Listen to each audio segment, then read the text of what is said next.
Le ministère chrétien du combat spirituel, connu sous l'acronyme de CIFMC, a été victime d'une tentative de vol. La scène se serait produite dans la matinée du dimanche 5 décembre 2022 au Mont Carmel, situé en Filou, 7e arrondissement de Brazzaville. Selon nos sources, il s'agirait de l'œuvre d'un groupe envoyé par l'un des responsables de cette église, notamment le contre-amiral Xavier Frank Ndongo Mokana. Les assaillants ont été pris la main dans le sac alors qu'ils tentaient d'emporter discrètement le matériel de la sonorisation, comme vous pouvez le constater, dans ce bus interpellé à la sortie du Mont Carmel grâce à la dextérité des jeunes présents sur les lieux. Ce matériel était stocké dans la salle des vainqueurs réservée à la jeunesse chrétienne combattante JCC. Informé de la situation, le commissaire de l'arrondissement est descendu sur place pour constater les faits. Tout en ordonnant l'immobilisation du bus Quaster, le commissaire a instruit à ce que le matériel soit remis dans la salle et les contacts du véhicule entre les mains de la mairesse de l'arrondissement 7 Filou. D'après certains témoins,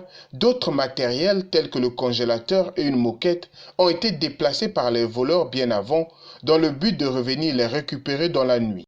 Depuis que ce ministère chrétien traverse la crise, on compte déjà 2 tentatives de vol. En effet, il y a quelques semaines, le site des femmes de foi situé dans la rue Polydore à Mungali a failli voir aussi son matériel de sonorisation être emporté. On se demande alors comment ces assaillants arrivent à entrer dans les locaux de cette église, sachant que tous les sièges du ministère chrétien du combat spirituel en République du Congo ont été placés sous scellé depuis le 20 août 2022, date à laquelle ces activités ont été suspendues par les autorités. Il est donc formellement interdit aux fidèles et même aux responsables d'y fréquenter. Divisés en deux, les chrétiens de cette église se regardent désormais en chiens de faïence. En tout cas, la seule issue de sortie de cette crise reste la tenue d'une assemblée générale réunissant tous les chrétiens du ministère combat spirituel.